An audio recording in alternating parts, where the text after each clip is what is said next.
अस्सलामु अलैकुम रहमतुल्लाहि व बरकातुहू। हकीम मोहम्मद याकूब आपकी खिदमत में हाजिर है। आप देख रहे हैं यूट्यूब चैनल सरफराज नेमत हेल्थ केयर। आज का जो मेरा नुस्खा है ये अक्सीर पस सेल्स के नाम से है। पुराने से पुराना, कोहना से कोहना, पुराने से पुराना मर्ज जो अक्सीर पस सेल्स का हो, उसके लिए आप इस नुस्खे को इस्तेमाल करें। इंशाल्लाह आपके जिस्म के अंदर जो पस सेल्स की मौजूदगी है, जो आपके जरासीमों को किल कर रही है, जरासीमों को ख़त्म कर रही है, वो आपकी जो पस है उसका अखराज हो जाएगा और इंशाल्लाह आप सेहतमंद और मुकम्मल मर्द बन जाएंगे। तो जैसा कि आपके इल्म में है कि जो आज का नुस्खा है वो पस सेल्स के लिए है। तो जो पस सेल्स होते हैं वो गर्मी की ज़्यादती की वजह से होते हैं। जिस्म के अंदर गर्मी की ज़्यादती हो और असाब के अंदर तस्कीन हो, तब जाके जो पस होती है, पीप होती है, वो बन जाती है। तो ये मादा मनविया के अंदर पीप होती है जिसे पस कहा जाता है और यही जरासीमों को ख़त्म करती है। आपके जो जरासीम पैदा होते हैं मादा मनविया के अंदर, उनको ये डैमेज करती है, ख़त्म करती है और औलाद के काबिल नहीं रहने देती। तो इसका अखराज लाजमी होता है। जब हम टेस्ट करवाते हैं, सीमन रिपोर्ट करवाते हैं, तो उसमें पस सेल्स का एक मिकदार आती है। तो अगर तो 0 से लेके 1 तक हो तो फिर तो कोई मसला नहीं है, इतना तो होता है जिस्म के अंदर, फाजल मवाद जिस्म के अंदर होता है, तो इतने से कुछ नहीं होता। अगर इससे ज़्यादा हो तो फिर तशवीश की बात होती है, फिर ये काबिल इलाज है, फिर इसका इलाज किया जाए। जो आपके सामने मैं नुस्खा रखने जा रहा हूँ, इसका मिजाज तार गर्म है। ये दिमाग को कीमियावी तौर पे तहरीक देगा और जिस्म के अंदर रतूबात की पैदाइश होगी और जो जिगर की सोजिश है उसको ये ख़त्म करेगा इंशाल्लाह।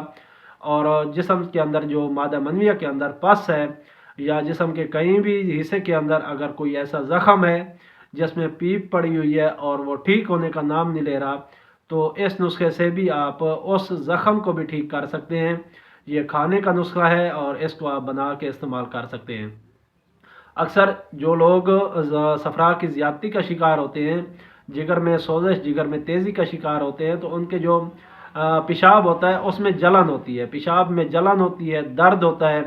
जब पेशाब करने जाते हैं तो उन्हें टीसें उठती हैं और ऐसे लोग जो होते हैं पानी पीने से भी डरते हैं कि हम पानी पिएंगे और हमें जो है पेशाब का अखराज करना पड़ेगा, पेशाब की हाजत होगी तो हमें फिर दोबारा दर्द सहना पड़ेगा। तो इस तरह आप कोशिश करें कि इस नुस्खे को बनाएं और अगर ये अलामत आपके अंदर है तो इस नुस्खे को बना के इस्तेमाल कर सकते हैं। अक्सर ऐसे हजरात जिनके इंजाल के बाद यानी कि मुबाशरत के बाद नफ्स की नाली के अंदर जलन होती है, तो वो भी इस नुस्खे को इस्तेमाल करेंगे। ये क्यों होती है? ये इस वजह से होती है कि जिस्म के अंदर रतूबात की कमी होती है। जब रतूबात कम होती हैं तो नाली को तर नहीं कर सकती। तो जैसे ही इंजाल होता है मादा मनविया का, तो जल्द को रगड़ के साथ ज़ख्मी करती हुई खारिज हो जाती है। इससे जाके हमें जो ज़ख़म होता है उसके अंदर जलन महसूस होती है, दर्द महसूस होता है। जब पेशाब करते हैं तो उस वक्त भी इसी तरह, अगर रतूबत नहीं है नाली को तर करने के लिए, तो फिर हमारा जो पेशाब गुजरते हुए हमें दर्द होता है, टीसें सी उठती हैं। कुछ ऐसे हजरात होते हैं कि जिनको कपूरों में दर्द होता है, टेस्टीज़ के अंदर दर्द महसूस होता है और उसके अलावा मसाने में खिंचाव की शिकायत होती है। अक्सर ख़ास तौर पे जब वो मुबाशरत से फ़ारिग होते हैं तो मसाने के अंदर खिंचाव सी की कैफियत होती है। तो ऐसी सूरत में भी आप इस नुस्खे को इस्तेमाल करेंगे, इंशाल्लाह आपका जो खिंचाव है मसाने का या दर्द है कपूरों के अंदर, टेस्टिस के अंदर दर्द है, तो वो इंशाल्लाह ठीक हो जाएगा। पुराने से पुराना ज़ख़म हो, उसमें पीप पड़ गई हो और वो ठीक होने का नाम नहीं ले रही, तो इसके लिए आप इस नुस्खे को इस्तेमाल करेंगे खाने के लिए। तो ये पुरानी से पुरानी पीप जो है ज़ख़म के अंदर, उसके अखराज को बंद कर देगा। ये आपके पेशाब पखाने के थ्रू खारिज हो जाएगी और आपका जो ज़ख़म है वो ठीक हो जाएगा। ऊपर अगर आपने लगानी है कोई मरहम, तो मैंने एक वीडियो बनाई थी चंद दिन पहले मरहम, जादुई मरहम के नाम से। वो मरहम बना के आप वो भी इस नुस्खे के साथ ज़ख़म के ऊपर लगाने के लिए इस्तेमाल कर सकते हैं। इस नुस्खे को आप खुरदनी तौर पे इस्तेमाल करेंगे और जो जादुई मरहम है वो ऊपर लगाने के लिए इस्तेमाल करेंगे। तो ये मेरे चैनल के ऊपर मौजूद है जादुई मरहम के नाम से, उसको भी आप चेक कर सकते हैं। तो चलते हैं जो नुस्खा है उसकी तरफ। आपने शब यमानी लेने हैं। ये पत्थर की सूरत होती है, पत्थर का नाम है शब यमानी। ये आपने 100 ग्राम ले लें اور اس کو آپ پہلے گرم کریں گے، گرم کرنے کے بعد اس کو پیسیں گے، اور اتنا پیسیں گے کہ کپڑے میں سے چھان لیں گے، کپڑے میں سے چھان کے پھر بھی اس کی رگڑائی کریں گے، اتنا ہو جائے کہ یہ کھرل کے اندر جو اس کا دستہ ہوتا ہے کھرل کا، اس سے آگے آگے چلنے لگ جائے دوائی، تو آپ دیکھیں، آپ سمجھیں گے کہ اس کی جو بناوٹ ہے وہ مکمل ہو گئی ہے۔ تو شب یمانی لے کے اس کو آپ پاؤڈر کر لیں گے بالکل۔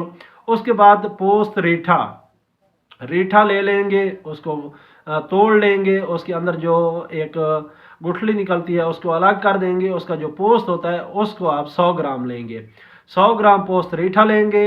ہلدی لیں گے ثابت، یہ بھی آپ 100 گرام لیں گے، ہلدی ثابت کو لے کے آپ نے پیسنا ہے، اور یہ بھی 100 گرام لیں۔ اس کے بعد تخم سرس، جو اکثر شری جسے ہم اپنی زبان میں کہتے ہیں، سید الاشجار بھی کہا جاتا ہے اس کو، اس کے جو تخم ہوتے ہیں وہ آپ نے لینے ہیں۔ خیال کرنا ہے کہ کیڑا وغیرہ نہ لگا ہوا ہو، سوراخ والے نہ ہوں تو پھر ٹھیک ہے۔ تو یہ بھی آپ نے 100 گرام لینی ہے۔ یہ چاروں چیزیں آپ نے 100 گرام لے کے ان کو صاف ستھرا کر کے اچھی طرح پیس لینا ہے۔ پیسنے کے بعد مکس کر لیں اچھی طرح، اور اس کو 500 mg کے کیپسول بھر لیں۔ 500 mg کے کیپسول بھر کے ایک کیپسول صبح، دوپہر، شام دودھ کے ساتھ لے سکتے ہیں، تازہ پانی کے ساتھ بھی لے سکتے ہیں، کسی شربت کے ساتھ بھی لے سکتے ہیں، شربت دینار، شربت بادام، اس طرح شربت بزوری، ان تینوں میں سے کسی بھی شربت کے ساتھ بھی آپ استعمال کر سکتے ہیں۔ 500 mg کے کیپسول ایک صبح، دوپہر، شام۔ ساتھ میں آپ نے گرم غذاؤں سے پرہیز کرنا ہے، گرم تر اور تر گرم جو غذائیں ہیں وہ استعمال کرنی ہے۔ انشاءاللہ آپ کی جو پس ہے وہ خارج ہو جائے گی، اور آپ کی جو مادہ منویہ ہے وہ صاف ستھرا اور علائشوں سے پاک ہو جائے گا۔ تو مجھے امید ہے آپ کو یہ میری ویڈیو پسند آئی ہوگی۔ اگر پسند آئی ہے تو اس کو لائک اور شیئر کریں تاکہ دوسرے لوگ بھی اس سے مستفید ہوں۔ انشاءاللہ پھر ملاقات ہوگی کسی اور اچھی سی ویڈیو کے ساتھ، تب تک کے لیے مجھے اجازت دیں۔ السلام علیکم ورحمۃ اللہ وبرکاتہ۔